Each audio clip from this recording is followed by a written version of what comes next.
Hola, hola, damas y caballeros, bienvenidos a este nuevo video.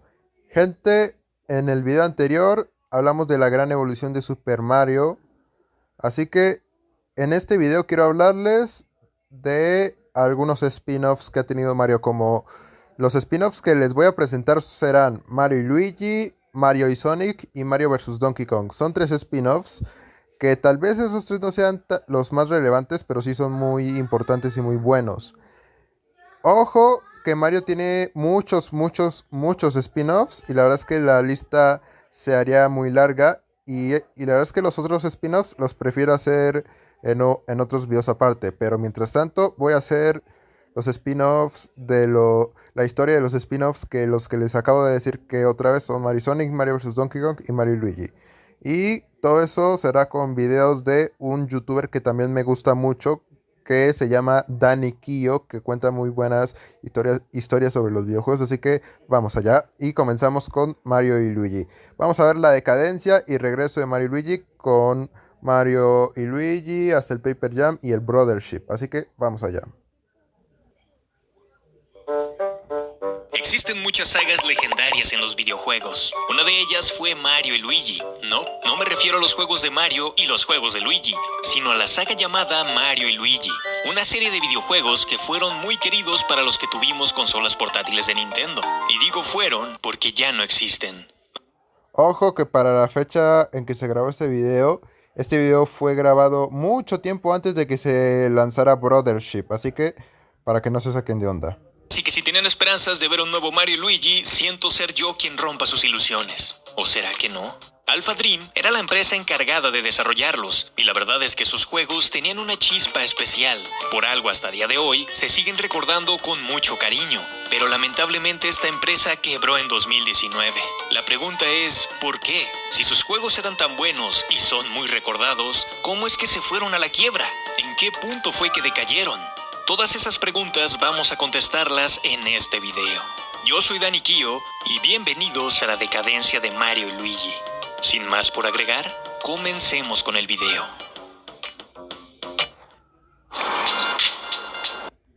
No puede ser, odio los anuncios. Los odio, anuncios, mendigos hijos de su... Comencemos con el video. Yo odio los anuncios. Quiero comenzar a hablar primero un poco de esta empresa. ¿Quién fue Alpha Dream? Antes de ser llamada así, era una empresa conocida como Alpha Star. Y no era un estudio como tal, sino una agencia de empleos. Pero con el tiempo, en 1999, varios de los miembros de Alpha Star crearon una división de videojuegos y la llamaron Alpha Star Software. Esto llamó la atención de varias personas de la industria de los videojuegos y fueron sumándose personas al equipo. De hecho, muchos de esos miembros fueron ex empleados de Squaresoft. Entre los que más destacaban eran Tetsuo Mizuno, el segundo presidente de Square, Chihiro Fujioka y Yoshihiko Maekawa, quienes habían sido directores de juegos de la misma Squaresoft, y muchos de ellos tenían en común que habían trabajado en un juego particular, Super Mario RPG. Al ser muchos empleados de Squaresoft dentro de Alpha Star Software, decidieron renombrar a la compañía como Alpha Dream. Y si se preguntan, ¿qué tiene que ver esto con Square? Pues que quisieron hacer un juego de palabras con Final Fantasy, el juego estrella de Squaresoft. Quiero decir, Final Fantasy es fantasía final en español, y Alpha Dream es, por decirlo de alguna manera, el primer sueño, siendo el nombre una especie de antónimo, ya que así se le suele decir a la primera versión funcional de un juego. Pero bueno, el punto es que decidieron llamar a la división Alpha Dream y luego la convirtieron en una empresa independiente.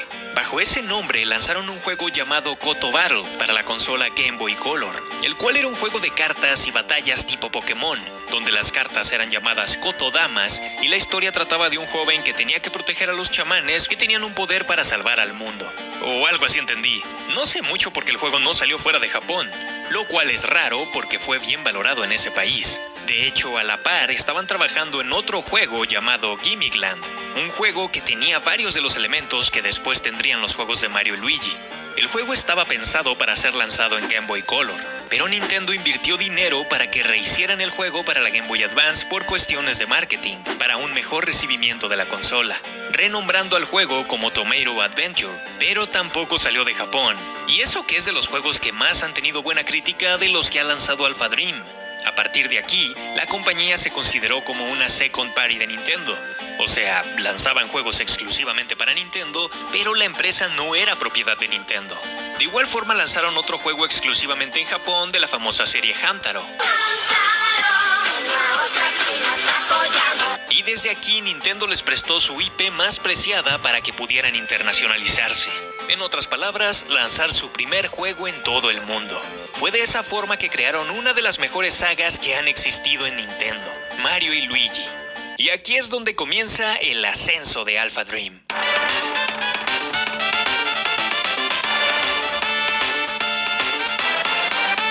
Mario y Luigi empezó su desarrollo como una inspiración de Paper Mario, donde querían contar una historia distinta y con mecánicas que no vemos normalmente en un Super Mario tradicional, específicamente siendo un RPG, tomando muchas ideas de Tomato Adventures y Paper Mario para crear su propia esencia. Así es como nace Mario y Luigi Superstar Saga para Game Boy Advance, lanzado en 2003. Juego que no solo tenía a gente que trabajó en Super Mario RPG como Yoko Shimomura, quien había compuesto el soundtrack del mismo, sino que tenía como productor a Shigeru Miyamoto, Satoru Iwata y Tetsuo Mizuno. Este último también había trabajado en Super Mario RPG, llegando a tener como actor de voz a Charles Martinet para un juego portátil. La idea principal, al igual que con Paper Mario, era crear un RPG para todo público. Un juego que no tuviera tantos stats, estrategias y que desde un niño hasta un adulto pudieran entender el juego rápidamente sin quebrarse la cabeza como muchos de los RPGs que existían en la época. Sí. Por cierto, como dato curioso, es que Danikio tiene razón porque con un RPG de Mario uno lo puede entender mucho más rápido que con uno tradicional, que como un Final Fantasy, como de los Final Fantasy clásicos, pues, de los de NES, Super Nintendo, etcétera, etcétera, etcétera. Y la verdad es que hasta cierto punto tiene razón.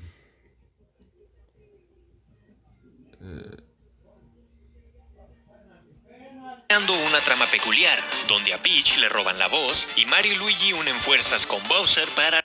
Ya me acordé.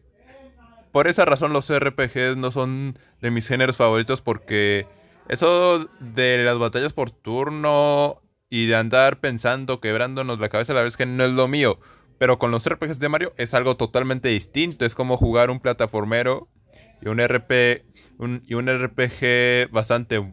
Y un RPG, lo que en lo personal siento que hacen buena mezcla. Y aparte, con el gameplay de los Mario y Luigi, hace que el RPG sea más divertido. En mi opinión, obviamente. Porque con el sistema de combate de Mario y Luigi, la verdad es que es muy divertido. 1000 veces más divertido que algún Final Fantasy. Y cuando pienso en jugar RPG, lo primero que pienso es en un RPG de Mario que en un Final Fantasy tradicional.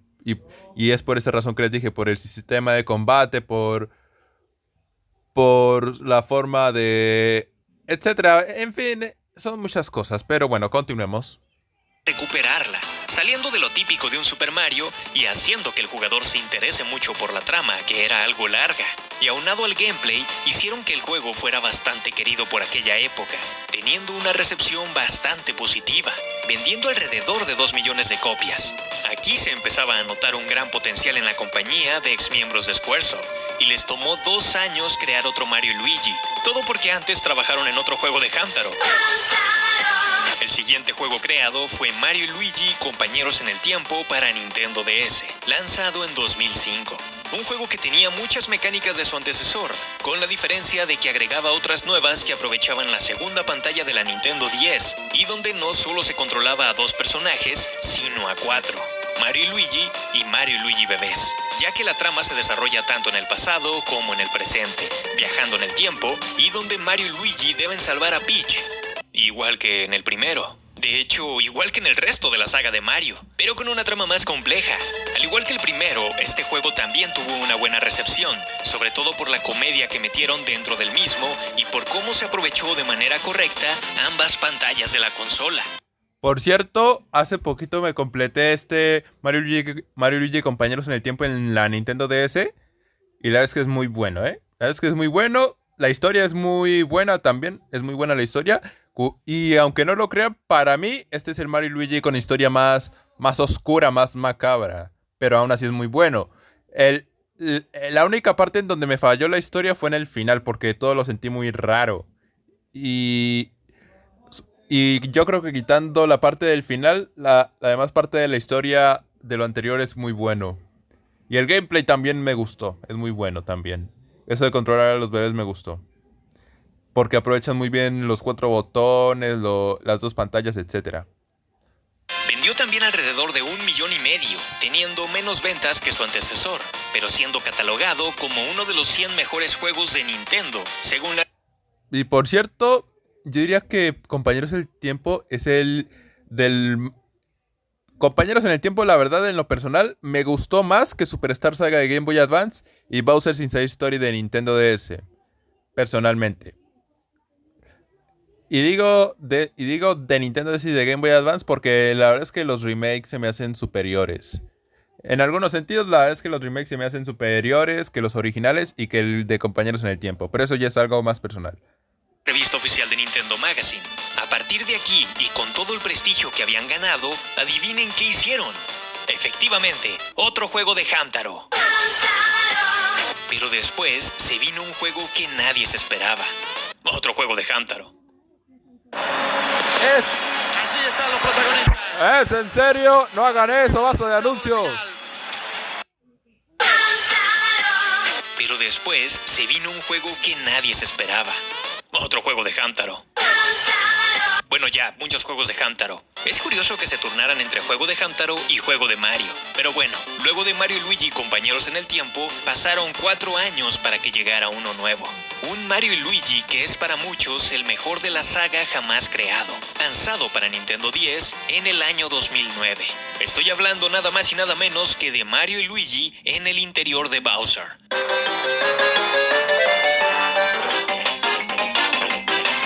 Esta fue la cima de Alpha Dream, y también de la saga Mario y Luigi, pues este título logró vender más de 4 millones de copias. Sí, casi igualando las 2 entregas pasadas juntas. Por cierto, personalmente, de todos los Mario y Luigi, el Bowser's Inside Story para Nintendo DS es mi menos favorito. El de Nintendo 3DS se me hace mucho mejor, es mucho más divertido, me encanta ese remake, pero el de Nintendo DS original, la verdad es que no es de mis favoritos. Y lo digo yo por experiencia propia, que no crean que lo digo porque no lo jugué, porque la verdad es que sí lo jugué. Y la verdad es que yo creo que el problema con esa versión original era la dificultad, que la sentí bastante elevada, la sentí muy difícil y no la sentí tan pulida como los anteriores. Al menos esa es mi opinión, obviamente, esa es mi opinión. Y la verdad es que hacer los ataques tropa y los ataques tándem me era para mí muy difícil. Muy difícil y por eso en parte no es de mis favoritos. También se debió a que ya en 2009 la Nintendo 10 era una de las consolas más vendidas, y viniendo de una saga con gran prestigio, pues el resto fue historia. El juego también recibió notas muy positivas. Todo mundo hablaba maravillas del juego, sobre todo porque por primera vez podíamos controlar a Bowser. La trama del juego cuenta que hay una infección en el reino champiñón, donde los Toads infectados se inflan como globos. Bowser es engañado para comerse un champiñón y ahora absorbe todo lo que encuentra a su paso, absorbiendo a Mario y a sus amigos. Pero esto solo era una trampa para Espéreme tantito. que Fawful se quedara con el castillo de Peach y su asistente con el de Bowser, mientras Peach está desaparecida en el interior de Bowser. La historia se vuelve una cooperación entre amigos y enemigos para vencer a un mal mayor. Fue un videojuego que recibió, una vez más, críticas bastante positivas, siendo el segundo juego de Mario del género RPG mejor calificado, por detrás de Paper Mario 64.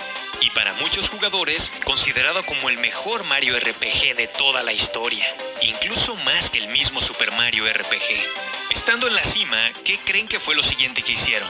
Así es, sacar otro juego de Hamtaro.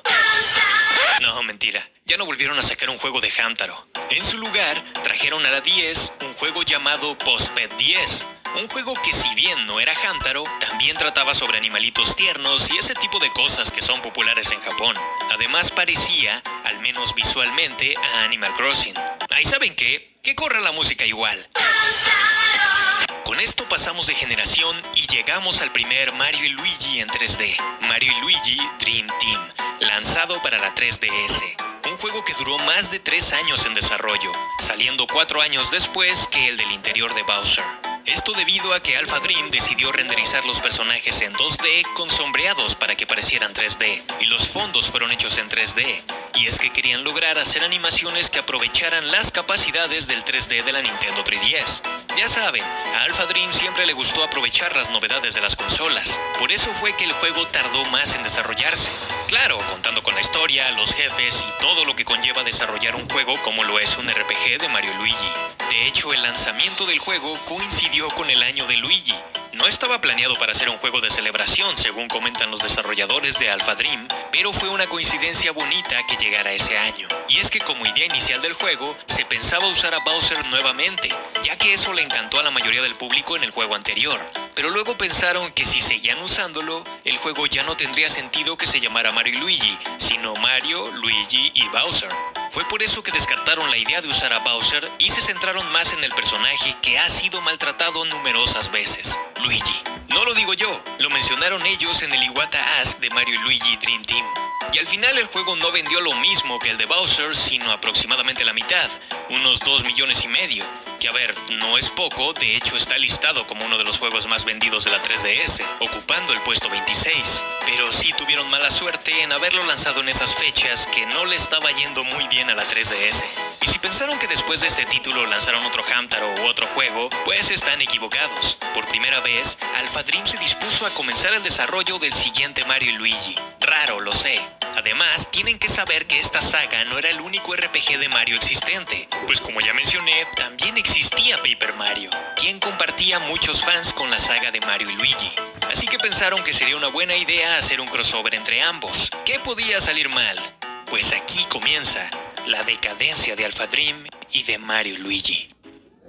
Te prometo algo, y es que al final de este video De Alpha Dream y de Mario y Luigi.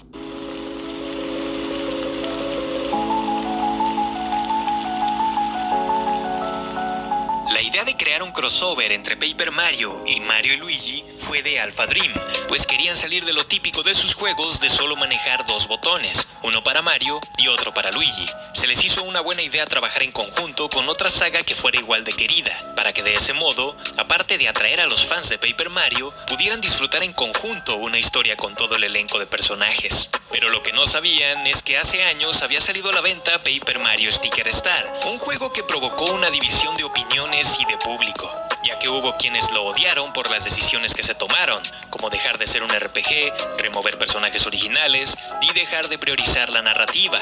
Eso alejó a mucha gente del fandom, por lo que la idea de un crossover no es que haya atraído a mucho público de Paper Mario. Y antes de que empiecen a culpar a Miyamoto por estas decisiones como medio mundo lo hace, les recomiendo este video que hice, donde desmiento muchas de las veces que a Miyamoto se le acusó de cosas como esta.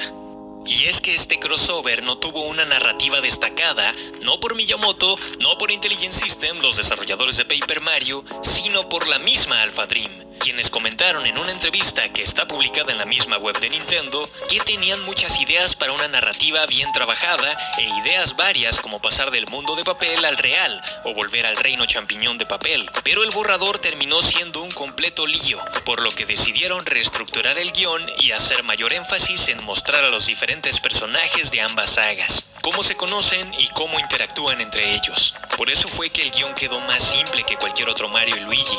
De esta forma salió al mercado Mario y Luigi Paper Jam para la 3DS.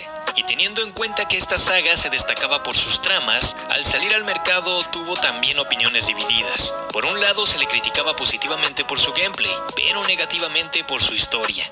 Igual fue una historia que en lo personal yo disfruté. Digo, no estaba a la altura de las otras entregas, pero tenía muchas referencias al mundo de Super Mario.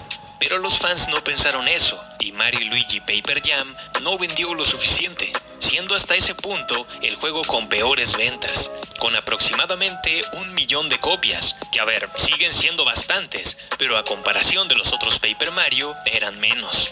En este punto Alpha Dream estaba en problemas, pues según se sabe, estaban generando una deuda, ya que estaban gastando más de lo que tenían de ingresos en el desarrollo de sus juegos.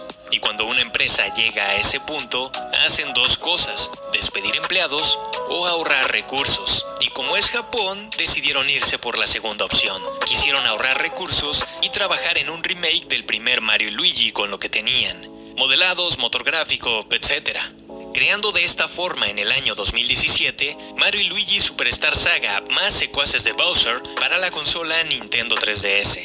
Como dije, fue un juego creado para recuperar recursos y reducir la deuda, enfocado principalmente para los fans de la saga. Pero, al parecer no eran muchos, eso o simplemente no quisieron apoyar el proyecto de Alpha Dream, pues ese Mario y Luigi vendió solamente 500,000 de copias en todo el mundo, la mitad de lo que vendió Paper Jam. Aún con las ventas de sus dos juegos de la 3DS, no se acercaban a lo que vendió el primer juego. Ni siquiera un remake del primer juego fue suficiente para recuperarse, y su situación seguía empeorando. ¿Razones del por qué no vendió tanto? Verán, como mencioné anteriormente, este juego se hizo con la intención de ganar recursos y reducir la deuda que tenían. Por eso muchos elementos del remake fueron reciclados de Dream Team.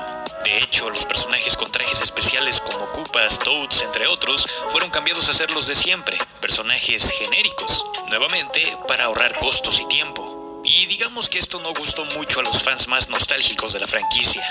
Además, lo sacaron en una época en la que ya no era tan rentable, pues ese mismo año se lanzó la Nintendo Switch y la 3DS ya estaba en sus últimas. Mucha gente se pasó a la Switch y los que quedaban no es como que quisieran comprar un remake en una consola que probablemente en algunos años iba a dejar de ser vigente. Por esa razón, Alpha Dream pensó que sería buena idea crear un juego de Mario y Luigi para Nintendo Switch. ¿Cuál era el problema? Que para eso necesitaban recursos. ¿Y de dónde los iban a sacar? Tenían una deuda que seguía creciendo. Pues en un último aliento decidieron crear un remake con los recursos que tenían. Un remake de su juego más vendido, Mario y Luigi en el interior de Bowser. Y como última esperanza, lo lanzaron al mercado en 2018 para 3DS. Su plan era simple, recaudar el presupuesto necesario para poder desarrollar el proyecto que tenían pensado para Nintendo Switch. De hecho, por aquella época, comenzaron a colocar anuncios en su página web, contratando gente, diseñadores y desarrolladores para comenzar con el proyecto. Pero si con el primer remake les fue mal, con este les fue mucho peor. Vendió alrededor de 300,000 copias. Ni siquiera se acercaba a lo que una vez fue Mario y Luigi. Su último esfuerzo no fue lo que ellos esperaban, y no era para menos. Teníamos ya una Nintendo Switch vendiendo mucho, la 3DS continuaba teniendo menos importancia, y para ser honesto, ¿por qué alguien compraría un remake para una consola en la cual todavía era posible jugar el original que era de DS, siendo la 3DS compatible con esa consola? Y con todo eso, en lugar de bajar su deuda, siguió aumentando. Tanto así que logró alcanzar 4.3 millones de dólares. Al tener una deuda tan grande y que sus últimos juegos no fueran muy apoyados por el público, Alpha Dream se declara en bancarrota en octubre del 2019. Descansa en paz, Alpha Dream. Siempre recordaremos tus grandes juegos. Al final no pudieron completar su proyecto que querían para Switch, y quizá algunos se pregunten cómo fue que Nintendo no los rescató o los compró, como han hecho con otras compañías. Pienso que se puede deber a varios factores. Uno es que Nintendo se ha mantenido comprando compañías pequeñas que trabajan para ellos, como Next Level Games, SDR, expandiendo Monolith Soft, e incluso compraron un estudio de animación. Todo eso en los últimos años. Pero Alpha Dream tenía una deuda millonaria, y quizá Nintendo no quería adquirir su deuda. Vaya, es algo que se me ocurre. No se sabe a ciencia cierta por qué Nintendo no los adquirió. Al fin y al cabo, Nintendo sigue siendo dueño del nombre Mario y Luigi. Ellos fácilmente pueden darle el proyecto a otro estudio o desarrollador y sacarlo igual. De cualquier forma, Alpha Dream siempre será recordado por toda una generación de jugadores que crecimos con los juegos de Mario y Luigi, de la magia que nos transmitieron y la manera en la que nos contaban historias más allá de lo tradicional. Esperemos que en un futuro sus ex empleados trabajen en Nintendo para crear otro juego de Mario y Luigi, o algo parecido. Apuesto a que si ocurre así, el proyecto será más apoyado que en aquellos años, pues se ha visto en estos últimos años que la gente extraña bastante esta saga. ¿O será que solo son palabras?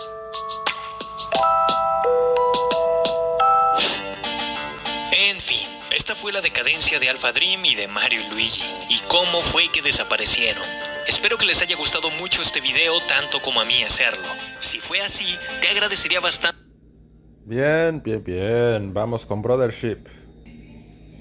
Para muchos, la saga de Mario y Luigi era la mejor forma de conocer el mundo de Mario de una manera más profunda e interactiva, con sus historias y diálogos divertidos que tienen los juegos de esta saga. Pero un día, simplemente quedó olvidada por problemas de su estudio madre, Alpha Dream.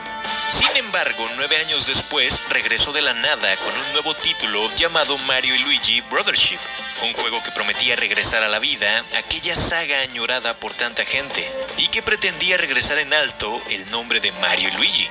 ¿Pero lo lograron? ¿Cómo es que tuvieron la idea de regresar con la saga si ya no estaba Alpha Dream? ¿Cómo se les ocurrieron las distintas mecánicas de juego? O mejor aún, ¿cómo es que lograron diseñar a los personajes de Nintendo para darles un estilo único que fuera acorde ahora sí a la saga? ¿Sabías que antes de eso tenían otros diseños que Nintendo rechazó? Yo soy Dani Kio y esto es Cómo se hizo tal juego, una serie de videos en donde hablo a profundidad del desarrollo, historia y diseño de algún juego, para que puedan adentrarse en la mente de los desarrolladores y aprender un poco de ellos. Hoy es el turno de Mario y Luigi Brothership, así que sin nada más que decir, comencemos.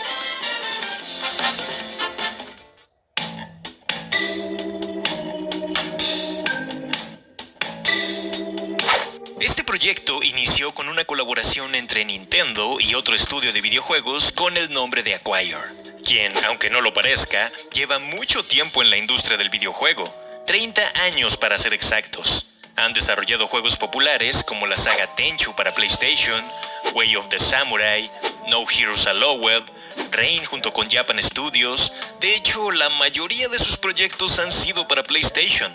No fue hasta hace algunos años que empezaron a lanzar juegos multiplataforma, como Octopath Traveler, que fue un juego en colaboración con Square Enix. Pero la pregunta es, ¿por qué Nintendo se acercó a ellos? Para eso, primero veamos quién estuvo detrás de este proyecto. Akira Otani ha estado involucrado en la saga de Mario y Luigi desde el interior de Bowser, donde era productor.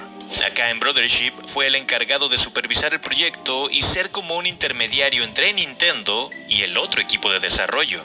Ahora, la saga de Mario y Luigi se ha caracterizado por ser un RPG de acción, pero con una característica única. Y de hecho, Otani llama al género de Mario y Luigi como un RPG de acción de hermanos, ya que la saga se basa en los dos hermanos y está bien equilibrada y cuidadosamente empaquetada para tener la cantidad correcta de acción y puzzles. Algo que también se destaca en esta serie de juegos es su historia y las reacciones de los personajes. El último juego que se había creado de esta saga, sin contar los remakes evidentemente, fue Mario y Luigi Paper Jam en 2015. O sea que pasaron 9 años para que volviera. La pregunta es, ¿qué pasó en todo ese lapso de tiempo? Bueno, aunque muchos no lo crean, Nintendo sí intentó volver con la saga, pero nunca encontraron lo que realmente querían. Necesitaban apuntar a algo nuevo que se adaptara a Nintendo Switch, pero a la vez manteniendo lo que hacía especial a la saga. Pero por alguna razón no lograban encontrar que las dos cosas funcionaran al mismo tiempo. Y en un punto de esos 9 años, decidieron casi rendirse y poner fin a la saga de Mario y Luigi para siempre. Pero pasa que en lugar de tomar esa decisión, optaron por hacer dos cosas. La primera fue traer a algunos exmiembros del equipo de Alpha Dream para que ayudaran con ideas y en el desarrollo del proyecto que querían lograr. Una muy buena decisión si me lo preguntan. Trajeron a personas como el director, el diseñador del juego y el director de las batallas, así como a Yoshihiko Maekawa, el expresidente de Alpha Dream. Pero además, Otani conocía a un hombre llamado Ohashi Haruyuki, un miembro del estudio de Acquire, y después de varias pláticas con él, Otani se dio cuenta de que Acquire era la respuesta que estaban buscando para lograr el Mario y Luigi en 3D que querían. Y después de algunos arreglos, se acordó que ambas compañías colaborarían para traer de vuelta a la tan aclamada saga Mario y Luigi. ¿Pero qué pasó durante el desarrollo y por qué fue que eligieron a Acquire? ¿Qué fue lo que convenció a Otani?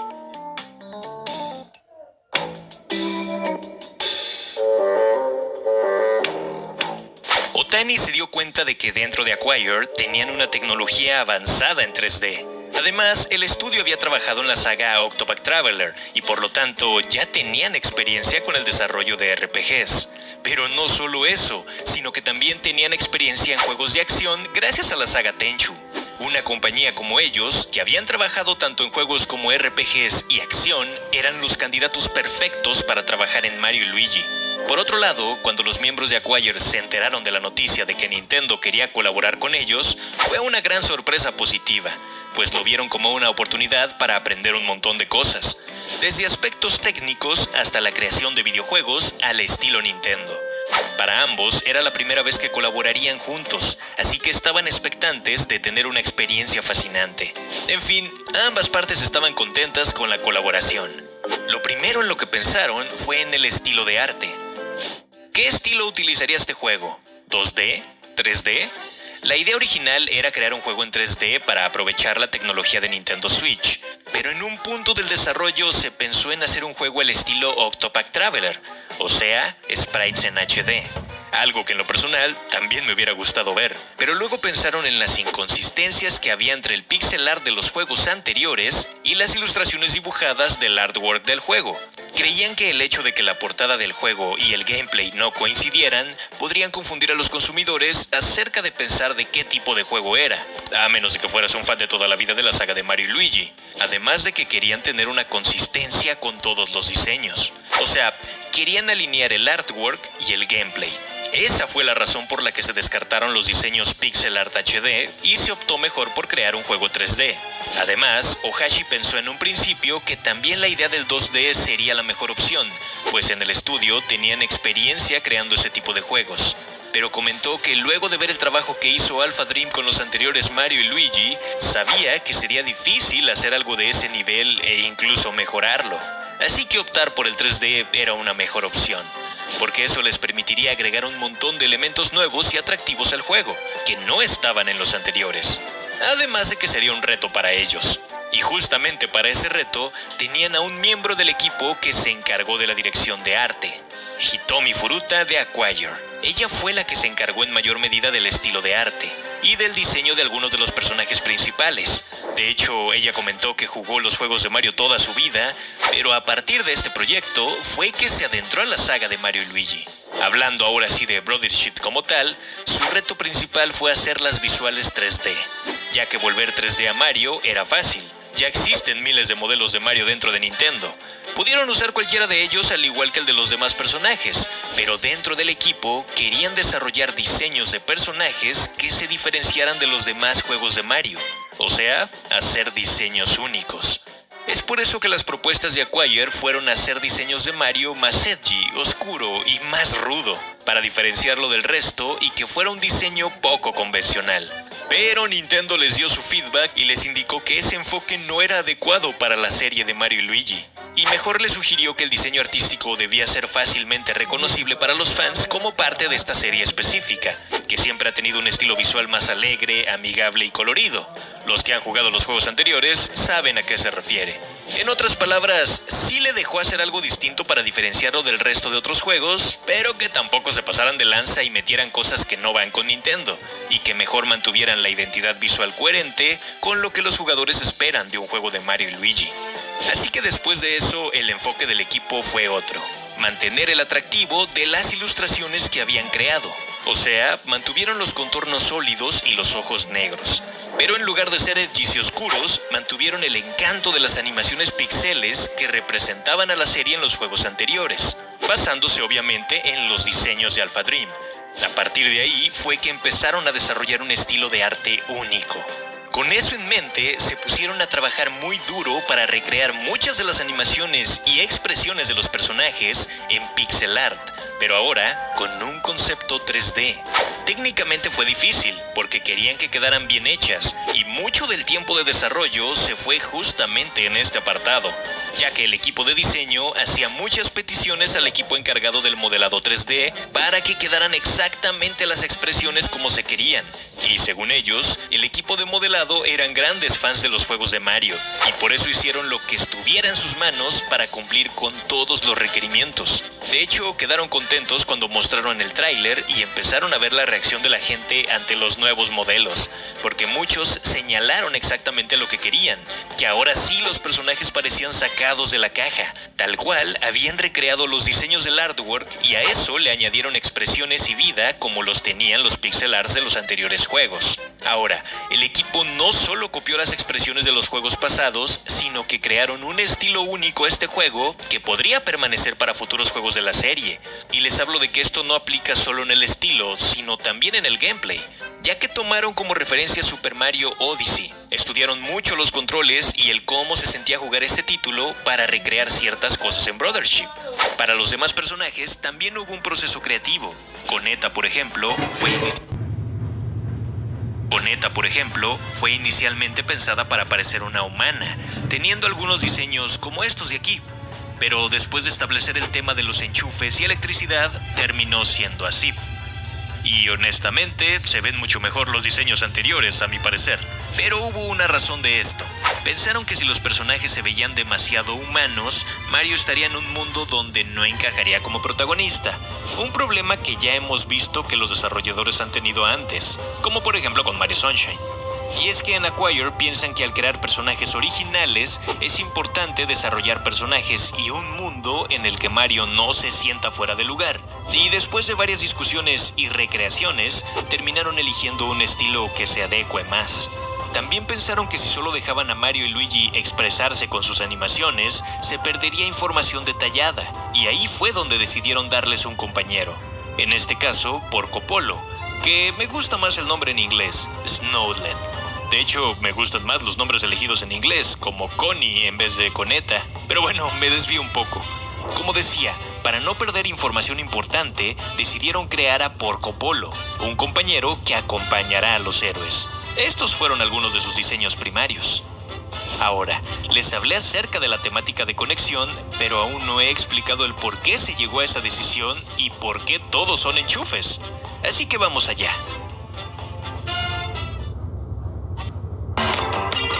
¡Odio los anuncios!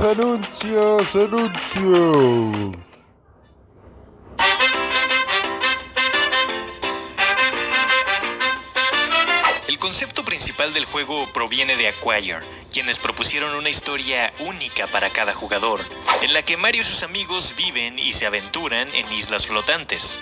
La mecánica se basa en descubrir islas, tener aventuras, hacer amigos y conectarlas, ampliando progresivamente la red de aliados y lugares explorables. Pero el problema fue que Acquire tardó en presentar las ideas de las islas flotantes, y eso causó ansiedad en Nintendo, porque algunas mecánicas clave, como la navegación del océano, no estaban bien definidas al inicio del desarrollo. Y es que el problema fue por la manera en la que desarrollan los juegos cada empresa. Mientras Nintendo primero crea las mecánicas jugables y luego desarrolla una narrativa que la complemente, Acquire esta vez trabajó en paralelo. Mientras se encargó de diseñar las islas flotantes, otra empresa externa escribía la historia. Y fue una dificultad, porque en los RPGs la jugabilidad y la historia deben estar integradas de manera coherente.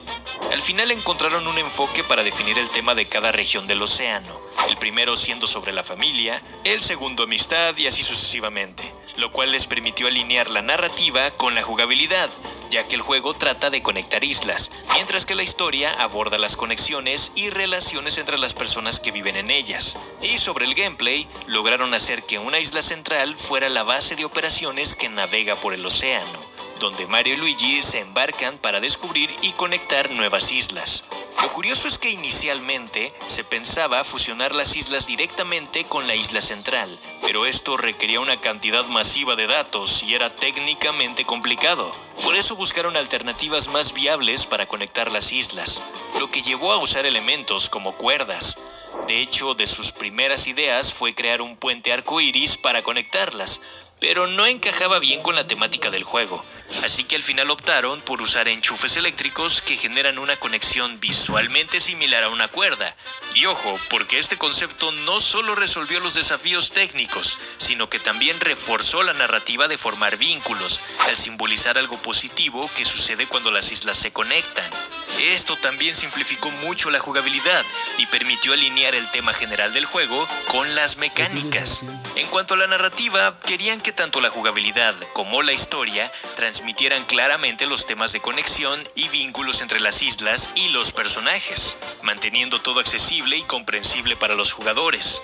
Esto también se aplicó con los hermanos, teniendo una conexión entre los dos que los hace ser más fuertes cuando están juntos. Y fue curioso que les comentaron que hay una escena en la película de Mario muy similar a la del juego, aunque ellos comentaron que no tenían idea de la película mientras desarrollaban el juego y que fue una bonita coincidencia. Y además fue divertido que pensaran similar. En fin, todo el tema de conexión también se ve reflejado mientras se avanza por la historia, ya que entre más islas se conecten, la isla central se verá más animada, ya que varios personajes se empezarán a mudar ahí, y esto refleja la importancia de los lazos que se forman y las conexiones. Fue así que poco a poco el juego fue tomando forma con el tema central de conexión, representado de muchas formas, tanto de forma física como las conexiones que hay entre las islas, como de formas no tangibles como las relaciones que hay entre los personajes. Pero aún queda un punto muy importante que recalcar, y es que al ser un juego 3D, ¿cómo fue que le sacaron el máximo provecho?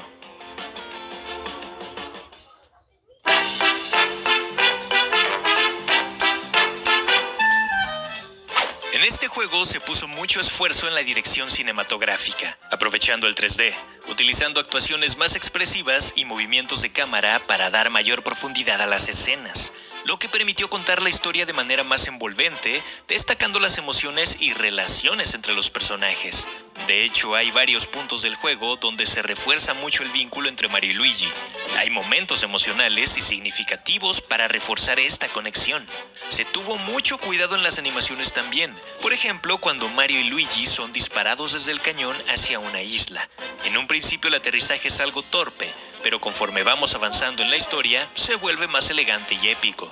Esto solo es un ejemplo, pero hay un nivel de detalle muy bueno en la animación, que refleja el esfuerzo del equipo por hacer que cada momento sea único y memorable. Otro de ellos, y que puesto que muchos no se fijaron, es cuando Luigi tiene una idea. La marca de exclamación tiene forma de L. A este tipo de detalles me refiero. Inclusive hay varias escenas que demuestran la dirección artística que se tomó y el gran esfuerzo por crear cada una de las cinemáticas que aparecen en el juego. Por ejemplo, esta.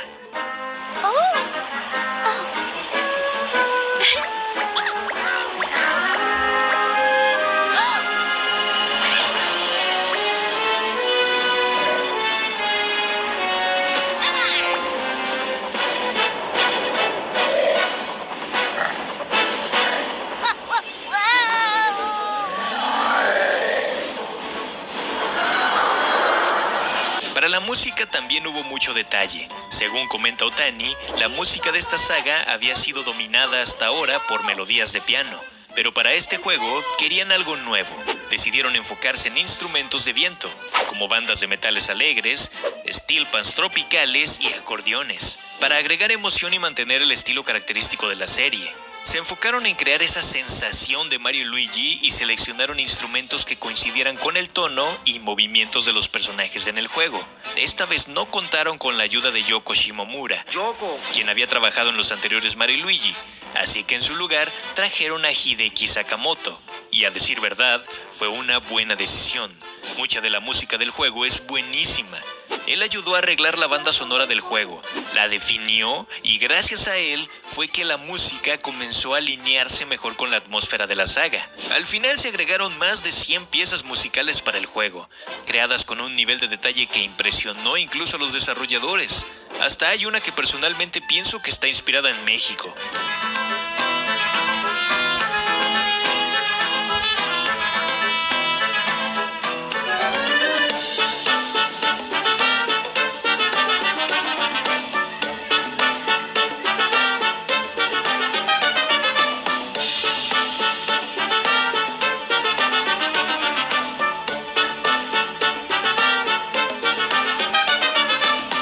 El estudio comentó que el desarrollo tuvo momentos difíciles y de incertidumbre. Es su primera colaboración con Nintendo y aprendieron muchas cosas en el proceso, pero hicieron lo posible por mantener fiel el espíritu de la saga, ofreciendo una experiencia fácil de jugar, llena de risas y aventuras. El cambio al 3D mejoró la presentación y la calidad de la experiencia, elevando la serie a un nuevo nivel.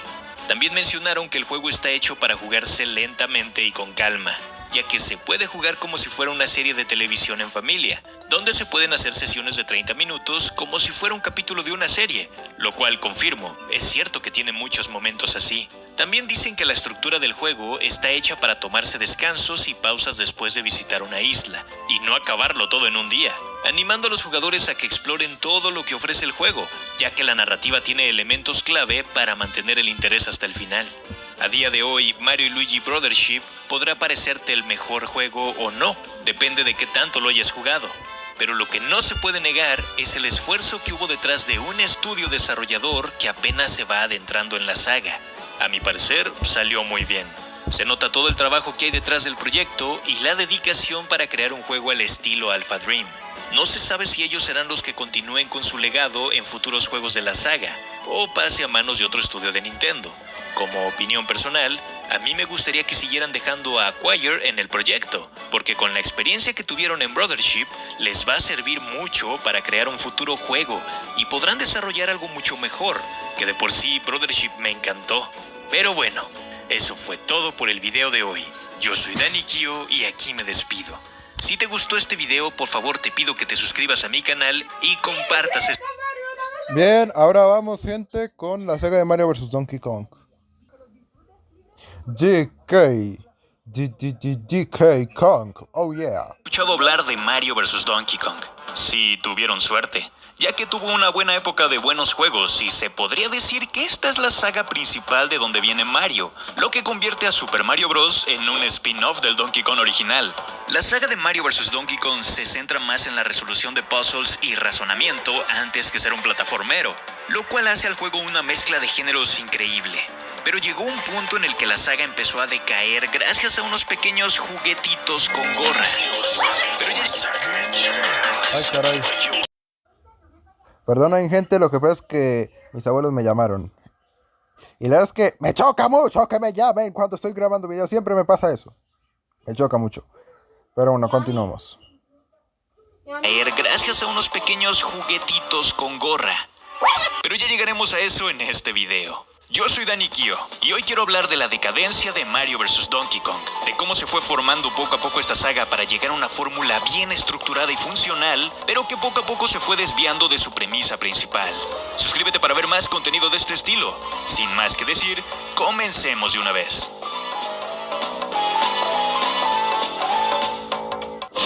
Mario vs. Donkey Kong comenzó desde muy atrás, desde el primer juego de Miyamoto, el Donkey Kong original, que su creación fue un accidente, ya que originalmente iba a ser un juego de Popeye, pero por problemas de licencias fue que tuvieron que cambiar a los personajes. Por esa razón fue que nació Donkey Kong. No Mario vs. Donkey Kong, solo Donkey Kong. Mario ni siquiera se llamaba Mario en ese juego. Peach en ese entonces era Pauline, aunque bueno, posteriormente la separaron, dejando a este personaje, Pauline, como un personaje aparte exclusivo de este juego. Posteriormente lanzaron dos secuelas, Donkey Kong Jr. y Donkey Kong 3, donde podíamos jugar con el que era el primo de Mario, Stanley, que ya nadie recuerda. Lo curioso aquí es que a raíz de esta saga se podría decir que se dividió en tres partes. La primera, y a la que mejor le fue, es la saga Super Mario Bros., la que todo mundo conoce y juega actualmente. La segunda fue la saga de Donkey Kong Country, donde se empezaron a crear juegos sobre Donkey Kong y su familia, como Diddy, Dixie, Cranky o el simio más ligero, Funky Kong. Si quieren que haga un video hablando del desarrollo de este juego, déjenlo en los comentarios. Y la tercera y última fue Mario vs. Donkey Kong, que viene a ser, por decirlo de alguna manera, la secuela más canónica que existe del Donkey Kong original, porque vuelven a aparecer los personajes principales, Mario, Donkey Kong y Pauline, y parte del gameplay se mantiene. Y aunque suene raro, la saga de Mario vs. Donkey Kong no empezó con la salida del juego de Game Boy Advance como muchos creen, sino que tuvo su primer juego con un título para la Game Boy, llamado Donkey Kong, como el juego original de las arcades. Y en un principio parece ser el mismo juego, pero no lo es. No es una especie de remake, sino que se podría considerar un juego nuevo que toma como bases los juegos antiguos. Aquí es donde se empieza a formar de lo que sería en un futuro la saga. Podemos ver cómo Mario comenzaba a tener nuevos movimientos y los niveles se incrementaron a más de 80. Tampoco intentaba ser un Super Mario convencional solo metiendo al personaje de Donkey Kong en lugar de Bowser, sino que quería lograr la experiencia del juego original llevándola al siguiente nivel. Y si bien conservaba parte del gameplay del arcade, tenía la particularidad de que Mario contaba con más tipos de saltos, y entre más se avanzara en el juego, nos daríamos cuenta de que el factor puzzle estaba metido en este juego, en donde no en todos los niveles nos teníamos que enfrentar a Donkey Kong como en el original, sino que teníamos que pasar niveles en distintos mundos a través de puertas. Pero para hacerlo, antes debíamos recoger llaves. Ahí es donde entraba la parte estratégica. Pasó el tiempo y Nintendo quiso hacer una versión mejorada de este juego. Fue por eso que creó Donkey Kong Plus, una versión en donde gracias a la GameCube y su conectividad con la Game Boy, podías crear y editar niveles y luego mandarlos al Game Boy Advance. Pero lo cancelaron. Bueno, en parte. Más que nada transformaron el juego a un título nuevo, que no tenía nada que ver con GameCube y sería exclusivo para Game Boy Advance. Y sí, justo aquí es donde nace Mario vs. Donkey Kong. Let's go, little guy. Si sientes hormigueo o adormecimiento, puedes tener... ¿Por qué anuncios? ¿Por qué anuncios? Si quieres sentirte limpio y protegido contra el sudor todo el día, tu opción es clara, Gillette Gel. Mario vs. Donkey Kong fue el juego que ya tenía las ideas bien implementadas de lo que querían lograr con el Game Boy y se veía hacia dónde querían apuntar de aquí en adelante. Ya veíamos que por completo se había transformado en un juego de acertijos y puzzles combinado con las plataformas y movimientos de Mario. En este juego teníamos que usar la cabeza y el ingenio para poder resolver y superar los niveles planteados. Al igual que en el juego de Game Boy, debíamos ir por llaves y pasar por las puertas, pero a la vez también había niveles donde debíamos rescatar a los mini Marios. Tenía una mejor ejecución que el juego de Game Boy y su apartado visual había mejorado mucho, ya que tenía animaciones, color y por supuesto voces. Sobre todo la emblemática voz de Charles Martinet como Mario. Hey, come back here. No, you don't. No, you don't. What are you doing? What's going on here? Oh, mamma mia, tutto grabado. A partir del éxito de este juego fue que en la sucesora de la Game Boy Advance, la Nintendo DS, se decidió trabajar en una secuela que ya no tendría como protagonista a Mario, sino a los mini Mario. Y a ver, los mini Mario ya existían en el primer Mario vs. Donkey Kong. De hecho, la trama giraba en torno a ellos, ya que Donkey Kong quiere conseguir su propio mini Mario debido a que ve un anuncio en la TV, pero al llegar a la tienda se han agotado, por lo que, molesto por no conseguirlos, decide robarlos a todos. Y Mario es quien debe rescatarlos y darle su merecido a Donkey Kong. Curiosamente se deja de lado el personaje de Pauline, pero tiene sentido, es una rivalidad entre Mario y Donkey Kong. Por eso el juego se llama Mario vs. Donkey Kong. En la secuela, Mario vs. Donkey Kong 2, La Marcha de los Mini, llega a salir Pauline nuevamente después de haberla visto por última vez en la entrega de Game Boy. Y esta vez es Donkey Kong quien la secuestra, volviendo a la aventura clásica, Mario intentando salvar a Pauline. Pero al final no ocurre así. Si bien la intención de Mario es rescatarla, no lo hace él, sino que manda a los mini Mario a que hagan la chamba por él.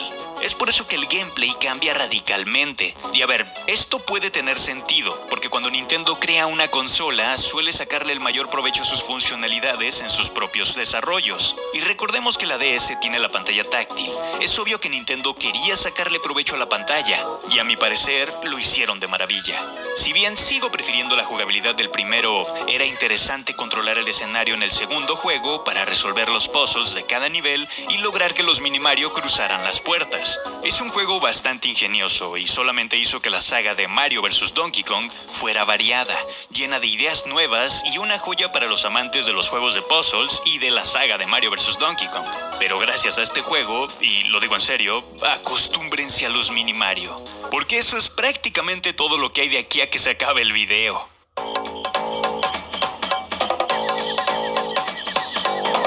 Mario vs. Donkey Kong 2, La Marcha de los Minis, hizo que años después lanzaran una secuela, con Mini Marios otra vez. Esta secuela, llamada Mario vs. Donkey Kong 3 Minis March Again, o simplemente Mario vs. Donkey Kong Mini March Again, fue un juego que solamente salió para la Nintendo DSi, el último modelo de la DS que tenía cámara y que tenía pocos juegos exclusivos. Pues bueno, uno de ellos era este Mario vs. Donkey Kong. Lo curioso aquí es que el gameplay es tan, pero tan similar, por no decir igual que el de su antecesor, con la diferencia de que aquí podías controlar no solo a Mini Mario, sino a las versiones minis de Peach, Toad y Donkey Kong, nuevamente para salvar a Pauline, ya que Mario no podía hacerlo.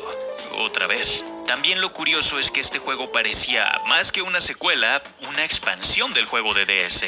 Pero como en ese entonces no eran tan populares los DLCs, supongo que pensaron que era una mejor idea venderlo aparte y que fuera exclusivo de DSi. Y si esto ya se les hacía mucho, en 2010 Nintendo lanzó otro título de Mario vs. Donkey Kong, otra vez para Nintendo DS, y sí, como pensaron, otra vez con los Mini Mario. El tercer juego para la misma consola, con los Mini Mario nuevamente y con la misma jugabilidad que los dos anteriores. Este juego se llamó Mario vs. Donkey Kong Miniland Mayhem y tuvo una buena recepción. Tenía puzzles interesantes, pero poco a poco se notaba que Nintendo le estaba dando menos relevancia a Mario en esta saga, y los Mini Mario empezaban a ser más importantes que el mismo protagonista del cual venía su nombre, Mario vs. Donkey Kong. Curioso, me recuerda el caso de otro juego donde otros personajes secundarios le quitaron el protagonismo a otro personaje y su empresa se olvidó de él. 2 años después, y ya con la 3DS en el mercado, Nintendo volvería a traer un juego de esta gran saga a la consola, llamado Mario vs. Donkey Kong Minis on the Move. ¿Es en serio? ¿Mini Marios otra vez? ¿Por qué mejor no le cambiaron el nombre a Mini Marios vs. Donkey Kong? ¿No sería un nombre más apropiado? Este juego volvía a tener los puzzles como objetivo principal en los niveles, pero esta vez en 3 dimensiones. Básicamente llevaron todo lo que hicieron en los juegos 2D de la DS al 3D. Y fue una idea interesante. Ahora los puzzles consistían en colocar piezas para que los personajes avanzaran sin caerse o dañarse. ¿Jugabilidad buena? Sí, lo era. Pero nuevamente, era un juego de minis. A este punto ya no se parecían nada a su concepto original. Se olvidaron de la premisa del cual le dio el nombre al juego, Mario vs. Donkey Kong. Mario enfrentándose a Donkey Kong. Lo único que tenía el juego de eso era el nombre. Y bueno, los puzzles, supongo.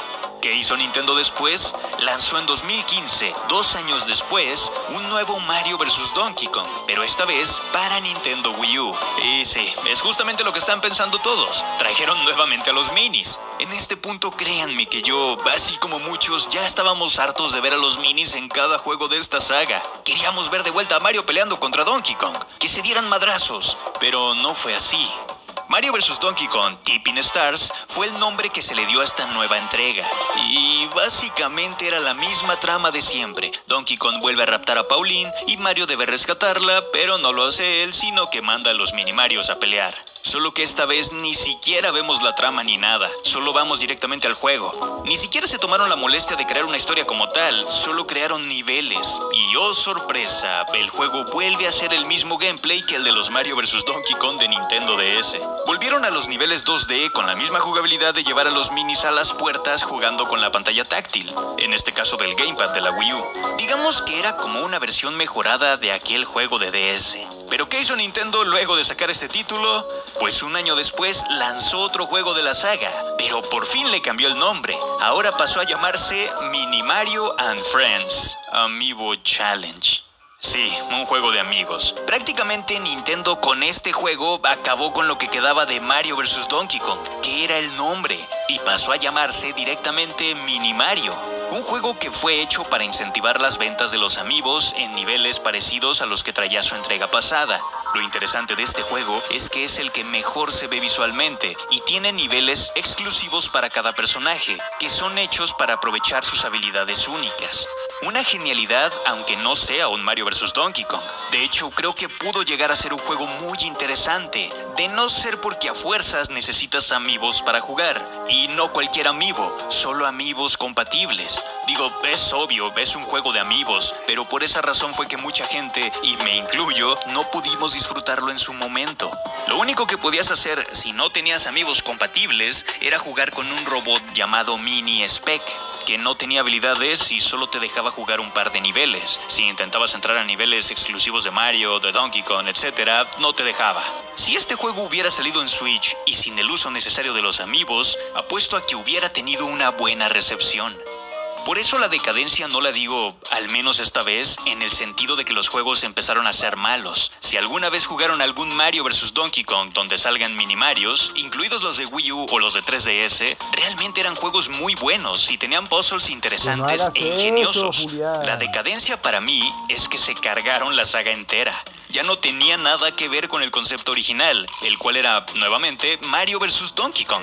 Lo interesante era ver pelear a estas dos leyendas en un juego, ya que ni en Super Mario Bros. Ni en Donkey Kong Country podíamos ver algo así, solo en Smash Bros. Y esta saga, Mario vs. Donkey Kong, era el lugar perfecto para crear historias increíbles y un gameplay adecuado para ambos. Incluso pudieron haber hecho un juego donde unieran fuerzas, como en la película. A mi parecer, una mejor idea hubiera sido separar la saga en dos. Por una parte, hacer juegos de Mario vs. Donkey Kong, volviendo a la jugabilidad original y a partir de ahí evolucionar creando su propia esencia, y por otra parte, tener una nueva saga de mini Marios. Esto hubiera permitido brillar a ambos juegos, que aún siendo de puzzles, tuvieran su propia jugabilidad. Mientras que en uno nos encargáramos del entorno para cuidar a los personajes, en el otro podríamos controlar al Mario de toda la vida, pero con puzzles ingeniosos acorde a sus movimientos que vemos en los juegos. O quizá hubiera salido del género puzzles para transformarse en otra cosa diferente, qué sé yo. Hubiera sido una evolución verdaderamente interesante. Con todo esto dicho, ¿se podría decir que la saga de Mario vs. Donkey Kong murió?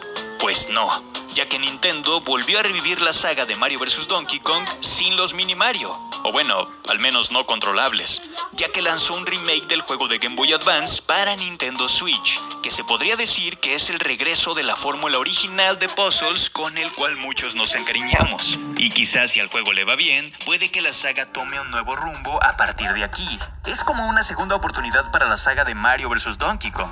Eso o vuelvan a los minis en la próxima consola de Nintendo. En fin, eso fue todo por el video de hoy. A mí se me hace muy interesante la historia de cómo fue evolucionando Mario vs. Donkey Kong. Y me gustaría que dejen en los comentarios todas sus opiniones, que me encantaría leerlas. Suscríbete y activa la campana de notificaciones si aún no lo has hecho. Dale like al video y comparte. Ok, ahora terminamos el video con la saga de Mario y Sonic en los Juegos Olímpicos. Recuerden que solamente algunos spin-offs de Mario, no van a ser todos. Esos los voy a dejar para otro video. Pero bueno, sigamos.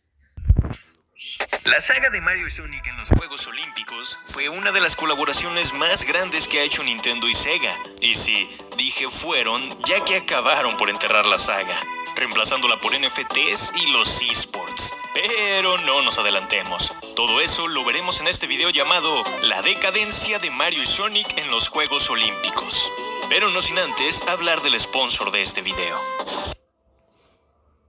Este es un anuncio de BAC, una escuela británica de artes creativas y tecnologías. Pero adelantémonos ya. Para hablar de cómo... ¿Por qué? Información los estarás encontrando en el link que te estaré dejando en la descripción. Ahora sí, continuemos con el video.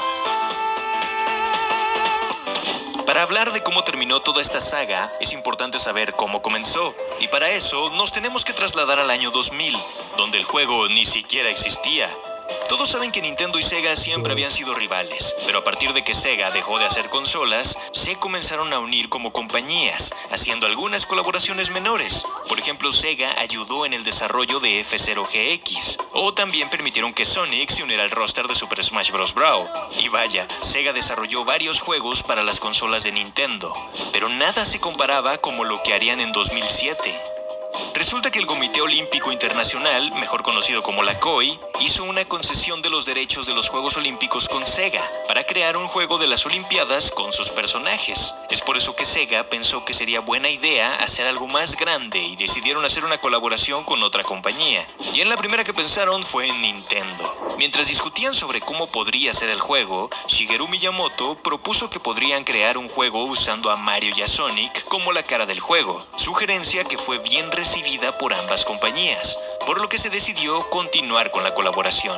El equipo de Sega fue quien se encargó del desarrollo del juego, mientras que Nintendo fue encargado de supervisar el proyecto, cuidando de que tanto el juego como los personajes mantuvieran sus características distintivas. Ya saben cómo es Nintendo cuando presta sus personajes. Es por eso que pasaron por un proceso de aprobación para cumplir con el estándar de calidad de Nintendo. El resultado fue un juego que no solo celebraba el espíritu olímpico, sino que también ofreció una de las colaboraciones más grandes de dos franquicias importantes de los videojuegos: Mario y Sonic en los Juegos Olímpicos. Para esto hicieron dos versiones, una de Nintendo Wii y otra de DS. Obviamente al Nintendo estar involucrado, quisieron que el juego aprovechara las capacidades de sus consolas. Es por eso que este primer Mario y Sonic se destacó bastante en ambas plataformas. Mientras que la versión de Wii usaba mucho el control por movimiento en diferentes deportes, el de Nintendo DS lo hacía pero con su pantalla táctil. Para la gente fue increíble ver a Mario y a Sonic, junto con los demás personajes, competir en este tipo de deportes. A decir verdad, era una manera entretenida y divertida de jugar a los Juegos Olímpicos, con deportes como atletismo, gimnasia, disparos, tiro con arco, remo, deportes acuáticos, esgrima o tenis de mesa.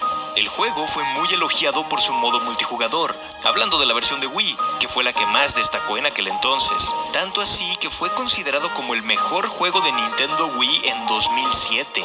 Nintendo y Sega tenían en sus manos una nueva fórmula que podría evolucionar a futuro. Y así fue. Cada que hubo Juegos Olímpicos, Sega y Nintendo colaboraron para sacarlos. Fue de esta forma que 2 años después, en 2009, lanzaron Mario y Sonic en los Juegos Olímpicos de Invierno. Este juego se caracterizó por introducir nuevos deportes como el esquí, el patinaje artístico y el snowboarding.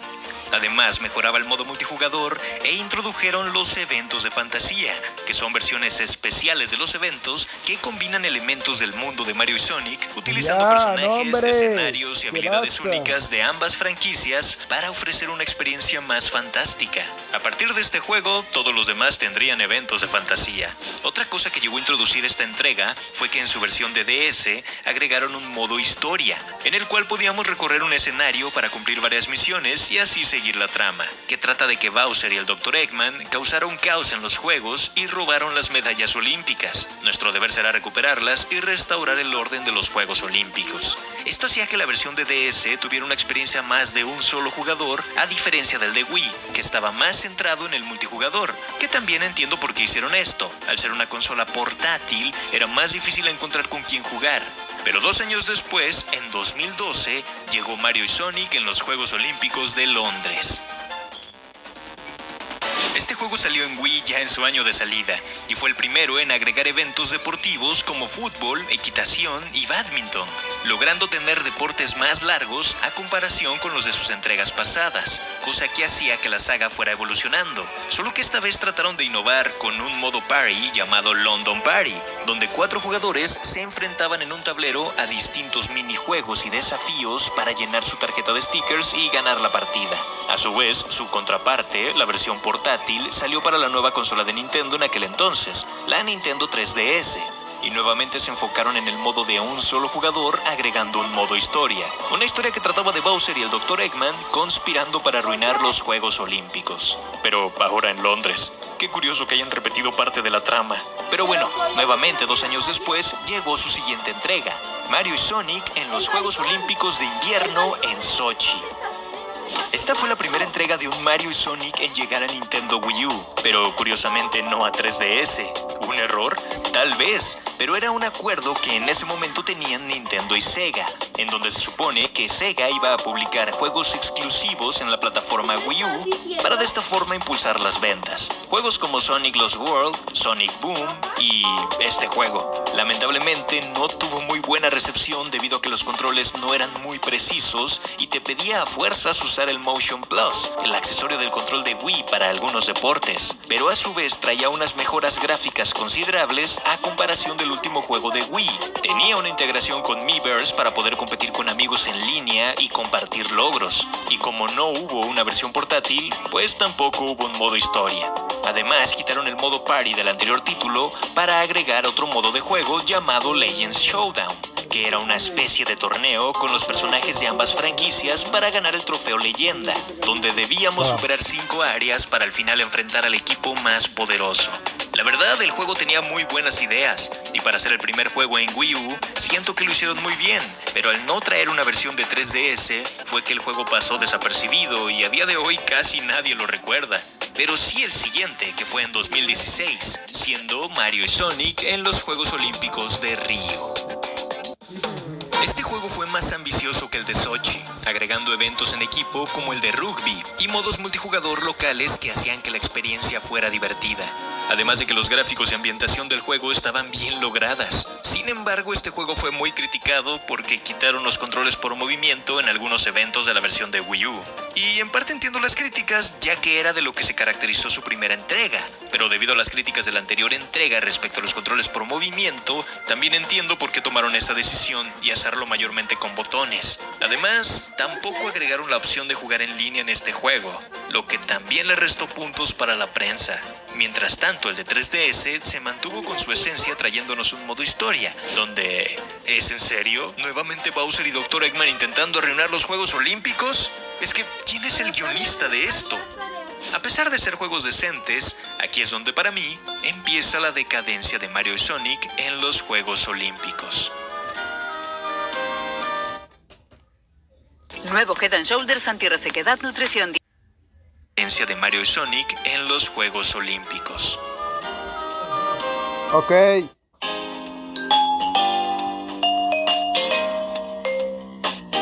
Debido a las críticas recibidas en su anterior juego, uno pensaría que se esforzarían más en la siguiente entrega. Y de hecho, sí lo hicieron. Para 2018 se venían los Juegos Olímpicos de Corea del Sur y era una buena oportunidad para refinar todo lo que hicieron en Río, pero ahora en esta nueva entrega, así como lo habían hecho en anteriores ocasiones. Sin embargo, Ubisoft se les adelantó y adquirieron los derechos de los Juegos Olímpicos en videojuegos para esta época, lanzando Steep con una expansión de las Olimpiadas de los Juegos Olímpicos de invierno. Esto provocó que por primera vez en casi 10 años no hubieron Mario y Sonic en los Juegos Olímpicos. Así que Sega buscó nuevamente la licencia para asegurar un Mario y Sonic en los Juegos Olímpicos de Tokio en 2020. Digo, es Tokio, es Japón. Si no los adquiriera Sega para hacer un evento en el país de no solo su empresa, sino también de Nintendo, sería bastante triste. Afortunadamente lo consiguieron, y fue que crearon el, hasta ahora, último juego de Mario y Sonic en los Juegos Olímpicos, Tokio 2020. Este juego fue muy especial, porque esta vez Sega no trabajó solo, sino que el juego tuvo colaboración con otros estudios, entre ellos Alpha Dream. Sí, el estudio que estaba encargado de los juegos de Mario y Luigi ayudó a desarrollar este Mario y Sonic. Que lo triste fue que por la deuda que tenían empezaron a trabajar en otros proyectos, y este fue el último antes de declararse en bancarrota. Será mejor que guardes eso con cariño, Pan. Este juego fue lanzado en Nintendo Switch, y como esta consola fue la unificación de consolas portátiles y de sobremesa, ya no se requirió tener dos versiones, por lo que en la misma versión agregaron todos los modos. Además, escucharon las críticas del juego pasado y agregaron nuevamente el juego en línea y los controles por movimiento, permitiendo a los jugadores cambiar entre si jugar con control por movimiento o con botones. Pero a su vez, fue uno de los juegos más simples que lanzaron de los Juegos Olímpicos, contando solo con dos modos de juego: partida rápida y modo historia. No hay un modo party, no hay un modo torneo, este juego no tiene un modo de juego especial, pero sí tiene algo especial, y es que agregaron los Juegos Olímpicos de 1964, que también fueron en Japón. y lo que hicieron fue recrear los Juegos Olímpicos de Mario y Sonic, como si hubieran pasado en aquella época. Así es, en pixel art. Fue un gesto muy bonito y tiene muchas referencias de ambas franquicias, cosa que también está agregado en el modo historia, que esta vez trata de... Sí, nuevamente Bowser y Eggman siendo los villanos, pero ahora en pixel art. A pesar de ser un juego muy bueno, se siente más hecho para una consola portátil que de sobremesa, debido a que tiene más modos que pueden ser disfrutados en solitario que con más gente. Por ejemplo, si intentas jugar de 4 jugadores, no te dejará probar los modos pixel art, y en general, muchos deportes tampoco. Además, algunos personajes solo los hicieron disponibles para algunos eventos, lo que limitaba la experiencia a comparación de otros Juegos Olímpicos.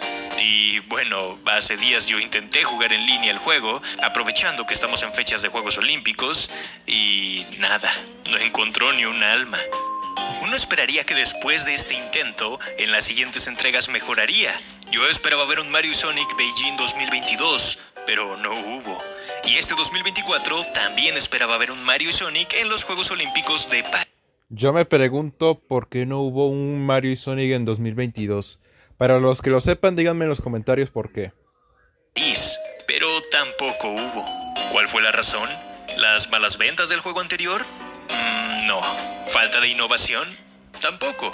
Aunque no hubiera tanta innovación, se notaba que querían hacer cosas diferentes en cada entrega, a pesar de repetir la misma trama en el modo historia. Entonces, ¿qué llevó a Sega y a Nintendo a dejar de colaborar con la Koei? Pues, digamos que fue al revés. El Comité Olímpico Internacional fue quien decidió no renovar la licencia con Sega. Y no, esta vez no fue Ubisoft quien se la ganó, fue decisión del mismo comité, porque ya no veían rentable estar con ellos. Diría que fue un acuerdo con Sega de ya no renovarlo, pero no fue así, ya que en enero del 2023, Sega publicó un anuncio de trabajo que indicaba que estaban desarrollando un nuevo juego olímpico temático que incluiría Mario y Sonic para los Juegos Olímpicos de París 2024. Así que sí, Sega quería seguir con la colaboración. Quien no quiso fue el Comité Olímpico.